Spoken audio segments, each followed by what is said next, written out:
In our previous lecture, we understood the vital parameters to be taken into consideration before data acquisition and scanning.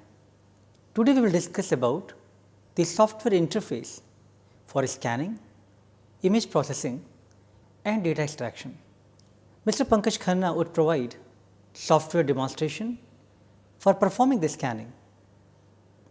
But before we move on to the live demo session on scanning, we can briefly discuss the software in general and how the user interface looks like. So, welcome again to this lecture, Pankaj. So, I think it will be useful if we can actually see how the software works for performing the scanning.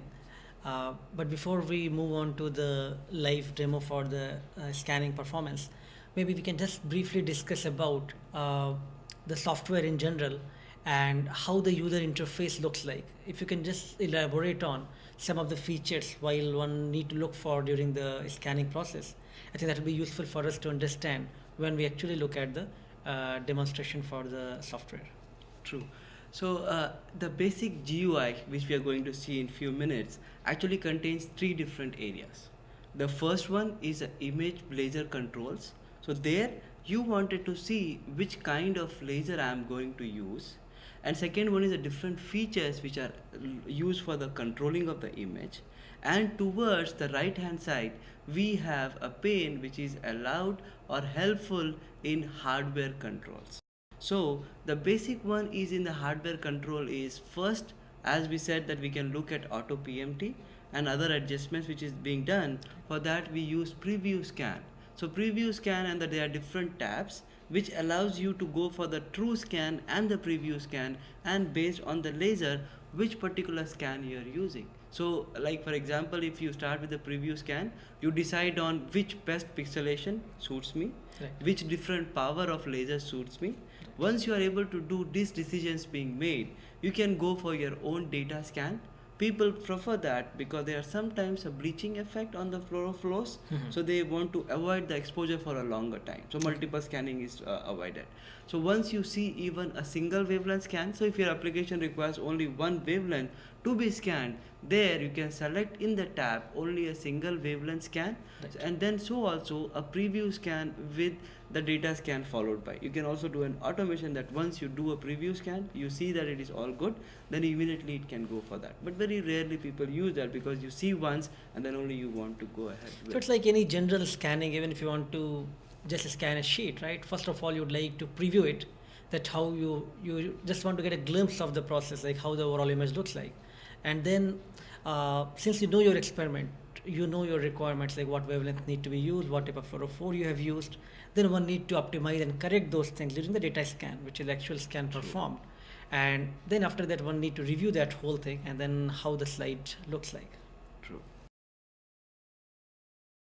Maybe we can talk a little bit on the software, which even I'm using GenePix Pro software, and how one can acquire image if one has a system like 4000B. Right. So there is a button towards the side where you are having a control for the scanning time. So as it is a dual channel, that means the two lasers are present in that, it is allowed to select whether you want to use 1 and 2. Okay. And then based on one or the user application, you select both the lasers, and then at the level of live scan, you control for the PMT and the which resolution you want to use for. So these are within the same software. Towards the right hand side, you see the pane where you have a hardware control button. There you can also look for all these different images which is being now suiting for your own biological applications. I think it will be more clear when we are actually looking at your software interface. Sure.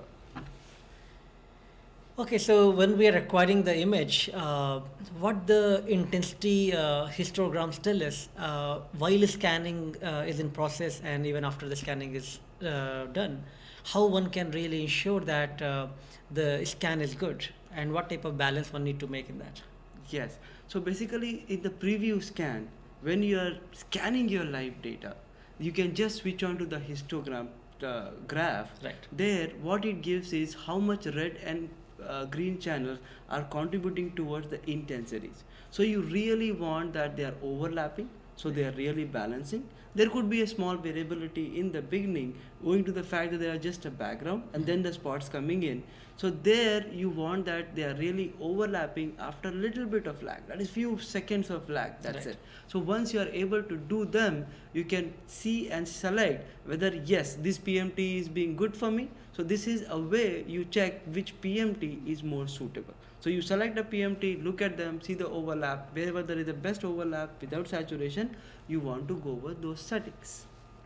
I guess now it's time that we should really move on to the your software interface and just see like how really the scanning is performed by using this software. Yes, let's switch on to the GUI. Okay.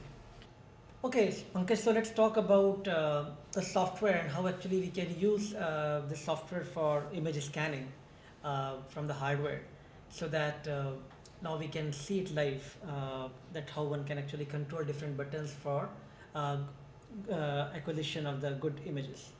Let's go to the GUI of Sure. GenePix Pro. So what you see now is a GUI or graphical user interface of GenePix Pro software. Yeah. On top, it is in the form of different tab buttons, which allows you in a different work group. Say for example, image allows you in different ways and controlling of the image acquisition, and histogram looks at how that image has performed. So this is what we were speaking about in the earlier slide, where you can see a live kind of demo which is happening. And then lab book actually gives what all you have done in a different stepwise. So what is being, every movement of yours in this particular software is being logged in, and analysis can be done in the form of batch form, which allows multiple slides so that you can do alignment and the analysis, which can be performed with the batch analysis. And once the analysis is over, results can be seen, and scatter plot can be now plotted at the level of this graphical user interface. Once you're through, you can look at the reports as well.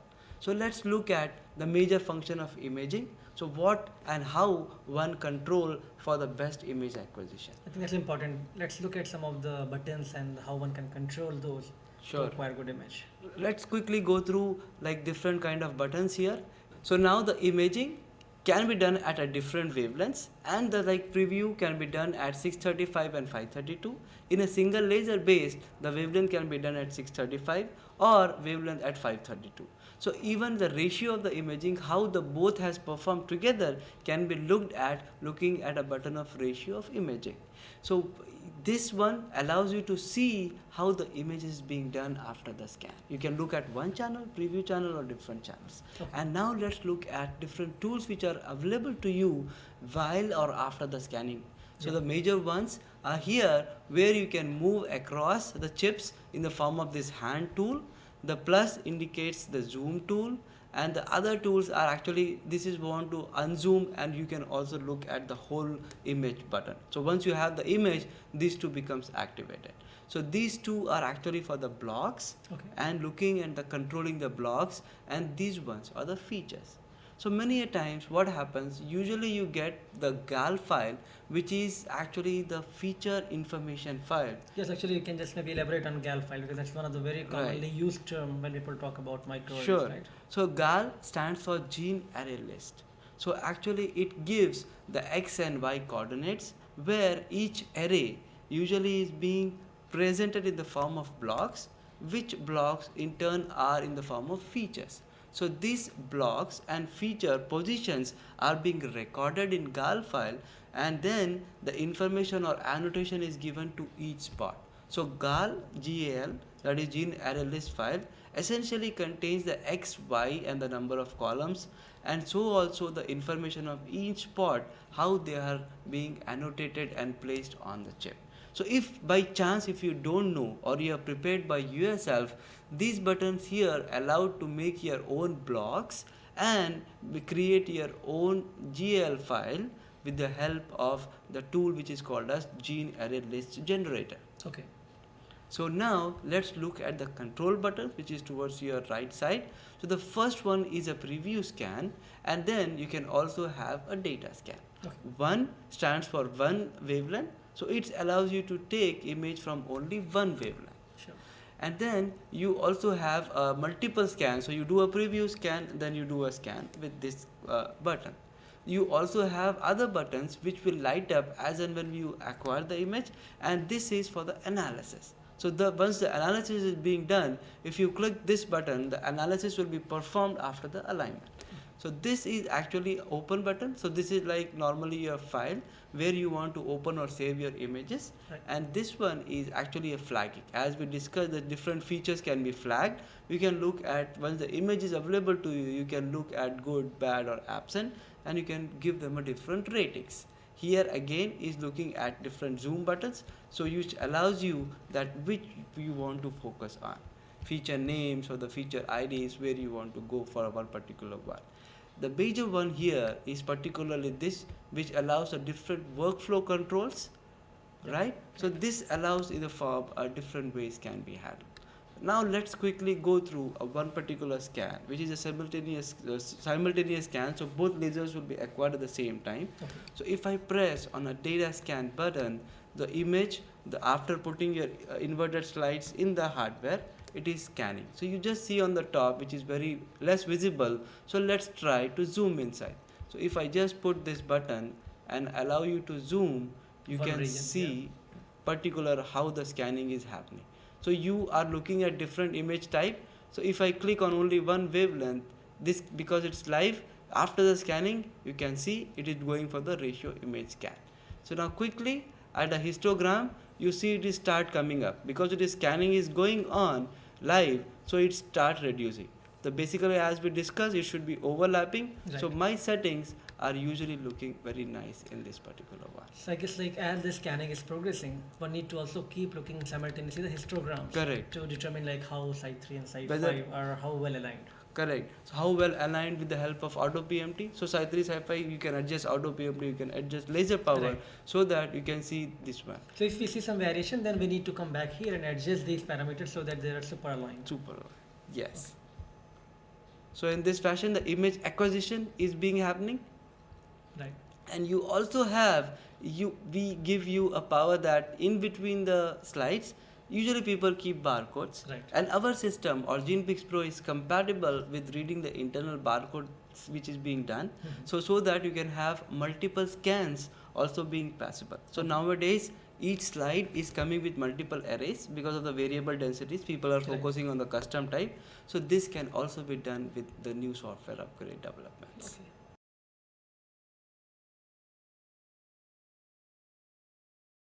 So now, as the scanning is being performed, let's look like I'll save the image, Right. and once I save the image, I would like to see how the different processes is being done. Yep. So, say for example, I have saved this image in the form of, say, this is the east. So I just want to open an image which I have just saved. So basically, as we discussed, each particular array can be divided into the blocks. So this particular array of east contains 4 blocks, and each block is having features. Right. So number of feature information is given in GAL. So basically terminology is array, block and features. So I need to align that GAL information of positions Sure. on top of this. So I have to put a GAL file and do my further analysis. So what I am going to do now is open a GAL or GAL file which allows me for alignments. Right. So best feature of GenePix Pro is its capability of identifying feature by itself. It's literally clumsy, so let's just see how the zoom button looks like. And we need to fine tune that alignment for overall proper image extraction. Correct. So only thing you have to do here is just take your block and allow it to move to the first alignment. And then what you can do is click the button over here which is for the align. Align can be done in different ways. I recommend to use the first, which finds all features, all blocks and do automated fashion. So if you click once, you see software automatically finds all its features. Right. Wherever by chance the features are absent or there are some physical deformity, it say it is not present or it flag it as bad. So one thing which is good here, like it's automatically adjusting according to the spot size. Correct. The overall width. it is adjusting accordingly, like with that some spots are not so uniform, right? Correct. So it's making that correction here. Correct. So as you see, you can actually move it, but it doesn't affect life as long as you have just kept once and the data is being stored. But usually people ask me, is it good idea if I by chance move to do once again? So it's not a bad idea to do because it takes few seconds to do it. Right. So once you have done this particular alignment, let's look these two slides which I said you can zoom out. Yeah. So you can see whole particular slide now is being scanned and aligned as well. So it is a very quick process which software performs very easily for doing the job. And once you have done this, you can always hit a button of results. Now if I go to results, actually this is empty. Yeah. So if I click on results are being calculated and there are some 40 different columns which will be output in a form which GenePix Pro understands different ways. Sure. So just quickly looking at the major ones. The major ones here are looking at this F means the intensity from different channels, 635 or 532. Right. And this background calculation is being done accordingly in the same laser range. So once you do a corrections, what happens is you want to correct your intensity mean values with the values of the background.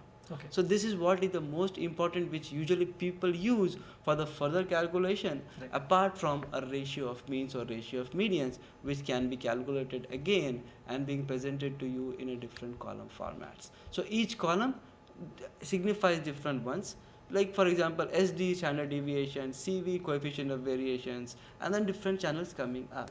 So in this fashion the results will be outputted if you are image acquisition first, controlling the part, then allowing you to align and then do the analysis. So this is a basic steps which anybody or everybody want to do in microarray steps. So once you see the images, the people end up in the form of results and you have different columns available to you. Right. After that, what is the next thing to look for? Like how good the scatter plots are, or? So there are different ways people want to visualize how my column, because number make very less sense. So the best way to look is a scatter plot. Right. Scatter plot allows you in a different ways what you are plotting at x and y axes. And here if you see, I am just plotting actually towards F635 median over the F635 median. So you are comparing two different channels, how they have behaved. The essential rule is they should, mostly the microarray assumes all the chips are having the spots and which are genes which are not varying too much. So you expect most of them to stand nearby to the origin of the center. Yeah. So this is what you want to look How at. closely they are aligned? How is they are in close, they are determining the good aligned. data. Yeah, so they should be not too far away from each other so that they are not naive actually to each other. Correct. Because you expect there are few differences but not very very significant which can be seen at very large scales. So I guess we talked so far about how to use the hardware to scan a slide, and by using this software interface, which is GenePix Pro here, to acquire all the data. Now next challenge is how to really obtain some meaningful information from this whole data which we have already acquired.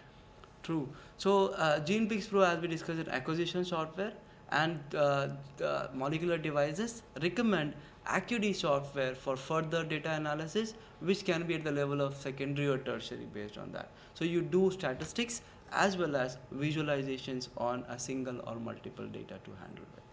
So Pankaj, it was good to talk to you about how one can use the DNA microarrays or even protein microarrays, different type of slides, and use the hardware, the scanner, to scan these slides by using the software which has various features, and depending upon experiment one can actually take a decision that what type of features one need to use for that scanning.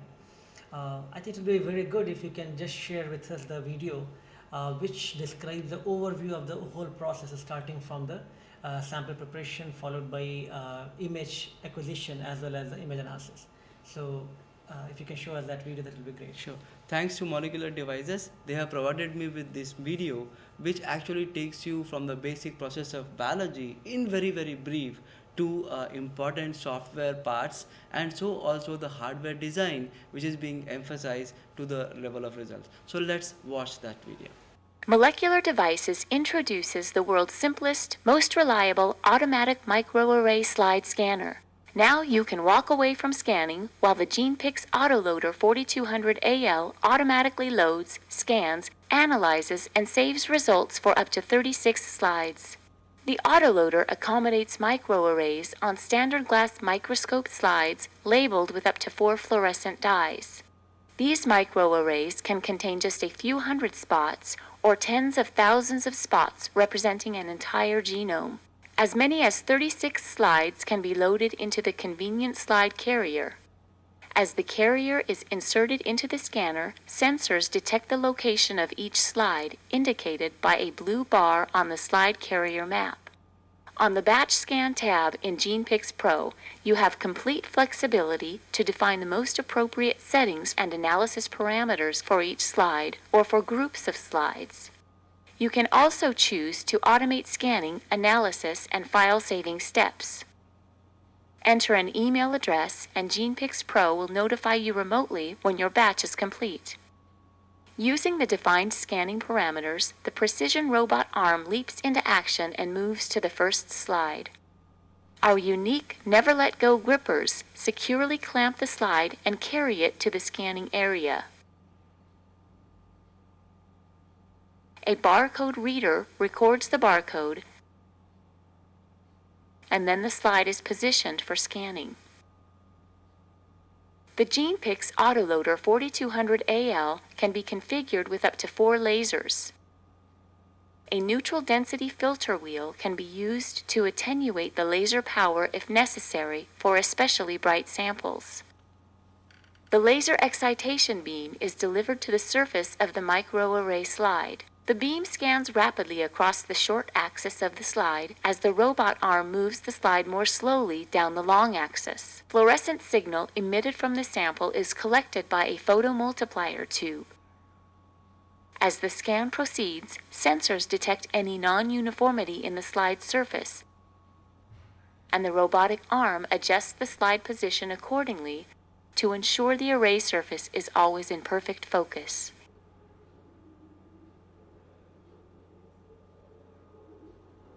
Each channel is scanned sequentially, and the developing images are displayed on the monitor. The multi-channel TIFF images are saved automatically, according to file naming conventions specified by the user.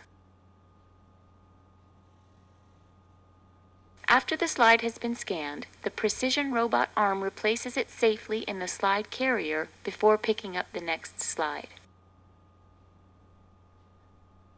As each slide is scanned, a list of each saved image with its associated settings and analysis files accumulates in the Batch Analysis tab until the batch is complete.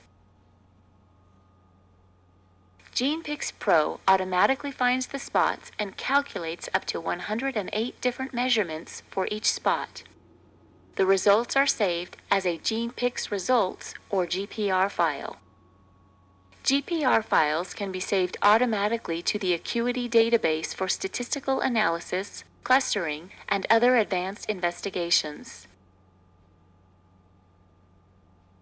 Okay, it was a very useful discussion, Pankaj, with you for knowing more details about various type of features one need to look for to obtain very good images, because that is the most important part for doing the microarrays. Once you have acquired good images, then only one can do good data analysis from that. So thank you for coming here and sharing your experience for overall microarray scanning and the data acquisition. So thank you once again for coming here and discussing and sharing about your experience for GenePix Pro. Thank you. Thank you. In protein microarray experiment, intensity of a spot is representative of the interaction between the sample and analyte. To achieve this target, proficiency in image processing and data acquisition is required. As discussed, the artifacts due to the contaminants such as dust particle or even very high background issues make automation in image processing and data acquisition very challenging. Researchers have devised several segmentation algorithms to reduce the manual interventions. However, you have seen that a degree of manual flagging is necessary to mark the low quality spots. This data would now be pre-processed for background correction and normalization. You have also seen the demonstration of one such software, GenePix Pro microarray image analysis software for data acquisition, and you will further see how it will be used to analyze data in subsequent lecture.